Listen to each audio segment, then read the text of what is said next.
All right, so we've got the Ronin S all set up and pretty much all balanced now. So I'm gonna do a little bit of a comparison between the Ronin and the Moswa Air. Now, the Ronin S, I do want to point out a couple things that I've noticed so far.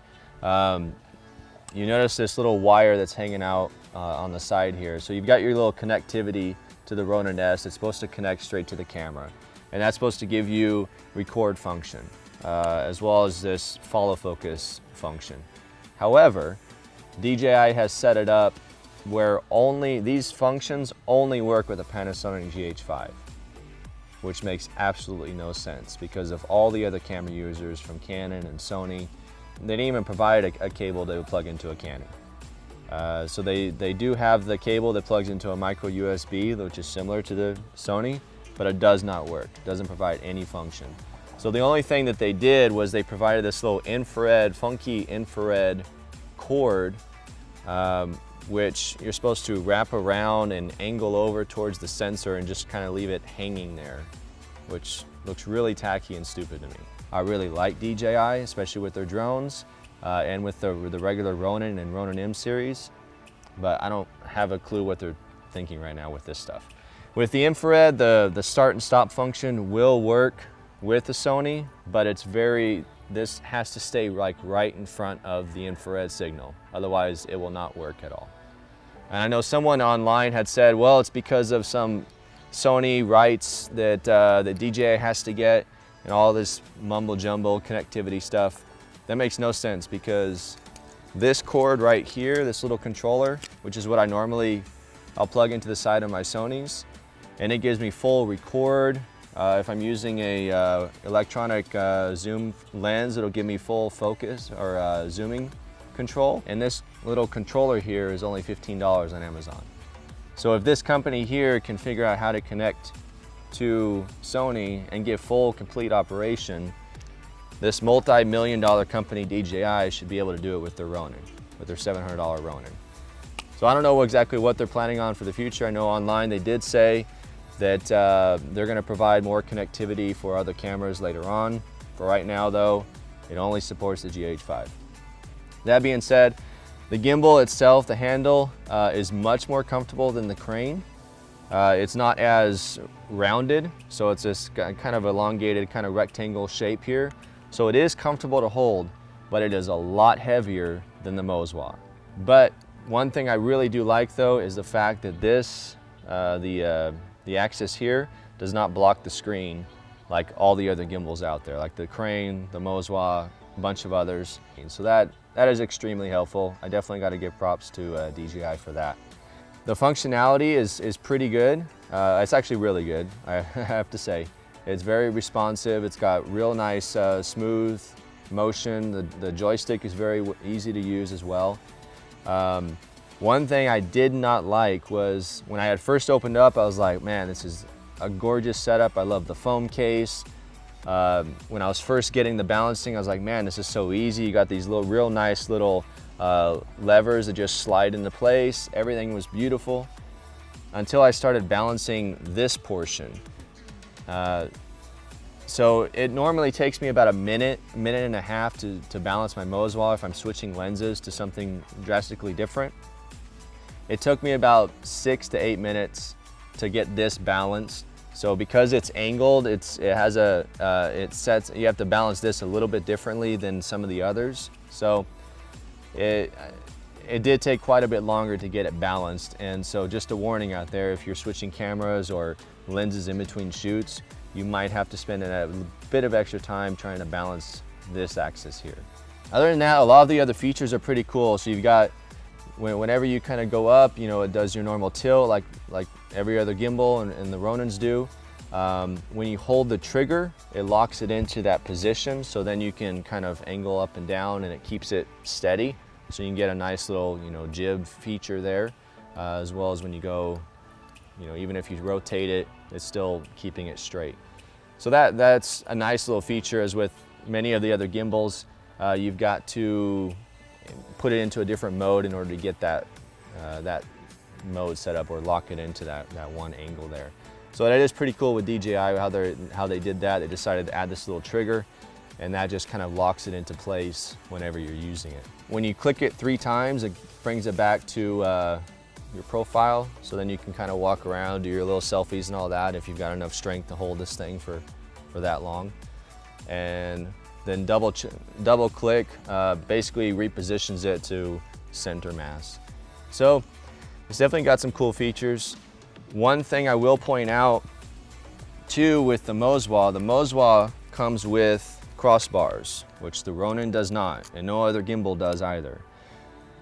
They haven't said if they're going to be releasing crossbars. When I was at CES earlier in the year, and I had asked them about it, one of the reps had said that it could be released, but if they release crossbars for this, they're going to kill their whole Ronin M and Ronin line, because this will be the full replacement. Because if you get crossbars for this, no one will ever buy a Ronin M or MX or anything else again. So Mozwa does include these crossbars with their system, and that gives you that extra stability. So if you're running, if you're in a windy environment, you've got that firm hold here so that you can, you're not going to be wavering all over the place while you're trying to shoot. So that is a huge step up for the Mozwa compared to the Ronin there. So what I'm going to do is just a little comparison test between the Ronin, the Mozwa, and I'm going to test the Mozwa with just a single handle as well as the crossbars. And what I'm going to do is chase my daughter around just like some of the other videos, so that you can kind of see how quickly it can respond and the stability there as well. So hope you enjoy. All right, so here we are testing out the profile or the selfie mode on the Ronin S. Right now I'm running a Sony a7S II on the body, as well as a 16 to 35 millimeter lens. So it's a decent amount of weight on there, but it's not too bad because of the mirrorless system. So I'm just kind of walking around my messy backyard right now, and you can kind of see that it's pretty stable because the ground's not perfectly level, and I'm just casually walking around. So this is a useful mode, again, with the single-handed gimbals, by the fact that you have this nice little selfie mode, and it seems pretty stable. I hope it's level to you guys, because it seems level on my side here.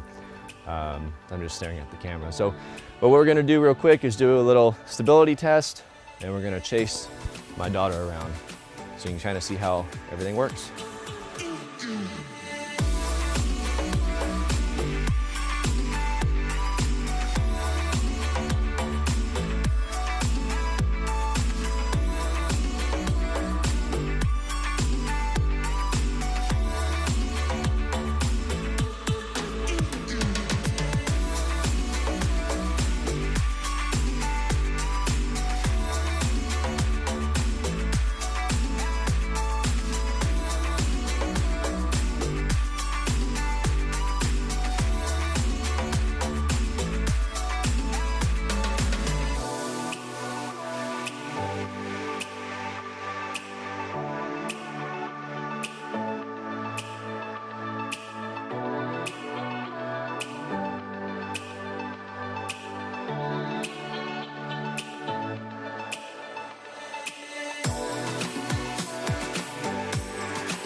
All right, so finished chasing my daughter around. You can kind of see the stability between the two.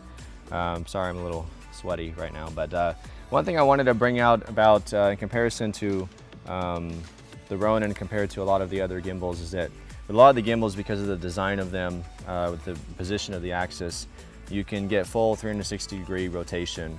So you can move it, if you need to go top to bottom easily, you can, because it perfectly clears it top to bottom and around. With the Ronin though, with the Ronin S, because of the position of the axis, you can't do that because this will hit this way.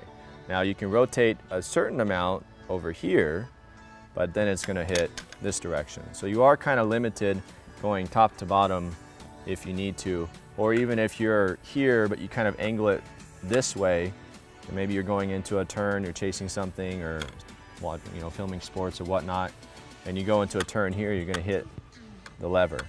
So it is quite a bit more limited compared to the other gimbals that are available. However, they do say that in flashlight mode like this, then you can get full 360-degree rotation. One other thing I wanted to point out too, which was actually quite funny, is so for some reason DJI wants you to activate the Ronin through the app before you can use it.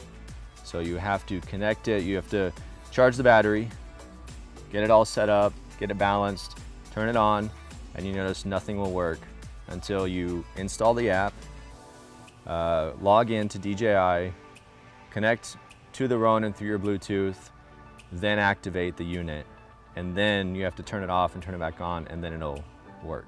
There's quite a few finicky things that's kind of about this unit.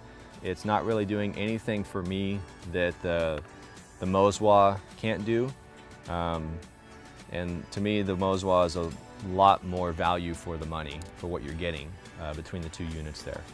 But I am going to test the Ronin out for a couple more days with a couple other projects, and I'm going to come back to you. Sorry, there's mosquitoes out here. I'm going to come back to you and do a little bit of a recap video on what I think after a few days of actually using it hands-on with a job. So those are just some points, and I hope you enjoy the video.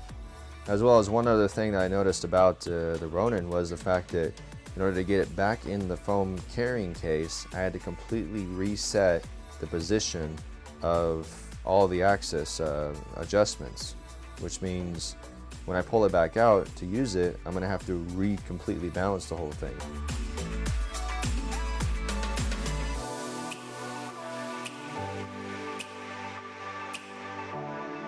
Outside of some various gigs, I was able to spend some time to take the Ronin out for some real-world tests.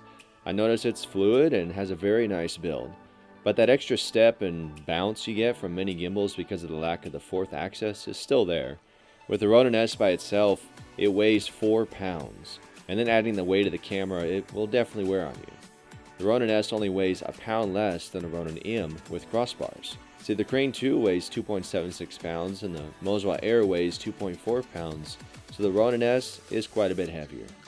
The trigger to lock the angle in place works very well and does help you get some great jib type shots.